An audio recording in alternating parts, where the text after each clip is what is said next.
1교시 대비 문제 풀어보겠습니다. 예, 지금부터 손끝에서 시작하는 정보통신기술사 저와 함께 시작해 보시고요. 좀 더 많은 자료를 원하시는 분은 보시는 카페에 오시면 체계적으로 자료가 정리되어 있습니다. 네, 안녕하세요. 이번 시간엔 광케이블 구조적 파라미터를 보겠습니다. 예, 광케이블 구조적 파라미터 개요는 광케이블의 안정적인 품질 제공을 위해 광케이블에 대한 사양에 대한 확인이 필요하다. 당연하죠. 광케이블 품질 확보를 위하여 광속률 파라미터를 기준으로 철저히 관리해야 된다. 광케이블을 개요가 좀 사실 마음에 안 드는데요. 광케이블은 외부 또는 내부의 영향을 받을 수 있다. 그래서 광신호가 안정적으로 또는 지속적으로 어떤 그 사용을 위해서 광케이블 관리를 위한 어떤 파라미터가 필요하다.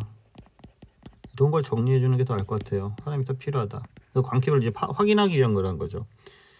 그래서 광학적 파라미터와 크게 구조적 파라미터가 있는데 여기는 구조적 파라미터를 물어봤기 때문에 구조적 파라미터 위주로만 가야 될 것 같아요.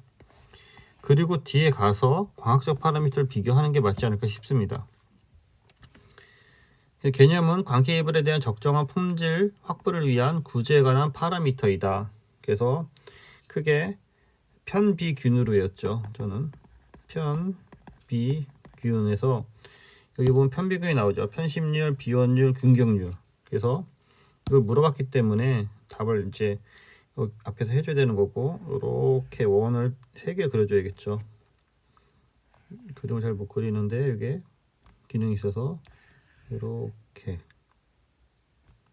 이렇게 최대한 잘 그려주시고, 그래서 원이 이렇게 있죠. 그래서 편심률에서 이렇게 해서 원이 중심에서 코어가 이렇게 벌어지면 안 된다는 거죠. 이동하면 안 된다는 거죠. 이게 이제 편심률이 되는 거죠. 밑에 있으면 코어 클레드에 대한 중심에 대한 유지 정도. 코어와 클레드가 이 중심을 유지하는 정도입니다. 얼마만큼 이 중심을 잘 유지하는지. 비원율. 코어와 클레드의 원형 유지 정도. 이게 원형으로 돼야 되지 이렇게 타원으로 되면 안 된다는 거죠.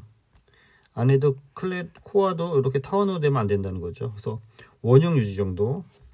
그 다음에 균경률, 표준 직경 유지 정도. 코어가 있고 클레드가 있으면은 자, 이거 편심률이고 비원율이고 이 균경률이 되는 거죠. 그래서 요 원의 유지 아니면 밖에 클레드의 원의 유지에서 코어와 클레드의 표준 직경이죠. 표준 직경에 대한 유지 정도.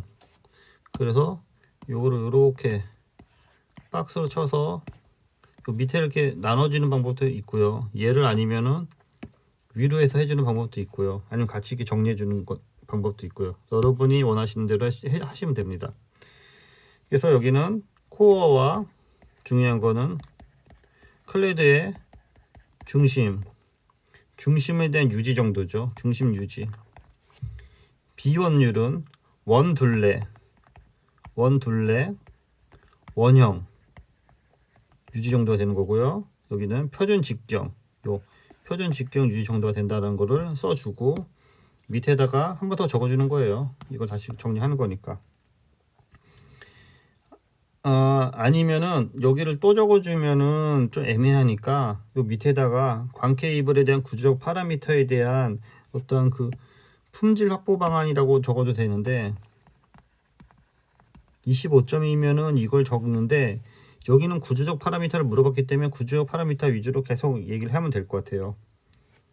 왜냐면 광 접속이나 그런 데에 대해서 편심률이나 비원율이나 이것이 유지되기 때문에 이러한 편심률, 비원율, 균경률에 대한 품질 확보 방안을 해서 별도 적어주는 것도 한 방법이다 라는 거고요. 아니면 이게 조그맣게 이렇게 요약해서 적어주는 거죠. 이렇게. 아니면 이걸 크게 6칸을 하든지.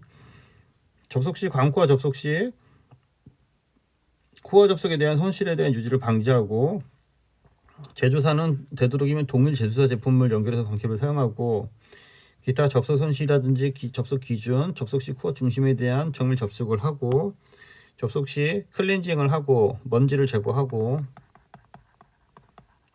숙련된 기술자가 뭐 접속한다, 뭐 그런 식으로 정리해도 될 것 같습니다. 그래서 구분은 구조적 파라미터와 광학적 파라미터가 나눈 거고요. 광케이블에 대한 성능 품질에 대한 관리 기준이 둘 다 똑같은 그 내용이 되는 거고요. 항목비 범주는 광케이블에 대한 물리적인 형태라든지 그게 이제 구조적 파라미터가 되는 거고, 구조적이 주로 이제 물리적인 형태가 되는 거고, 광학적이 광신유에 대한 어떤 그 전파 관련된 그 내용이 되는 거고요. 주요 내용은 편비균류에서 편신율, 비연율, 군경률.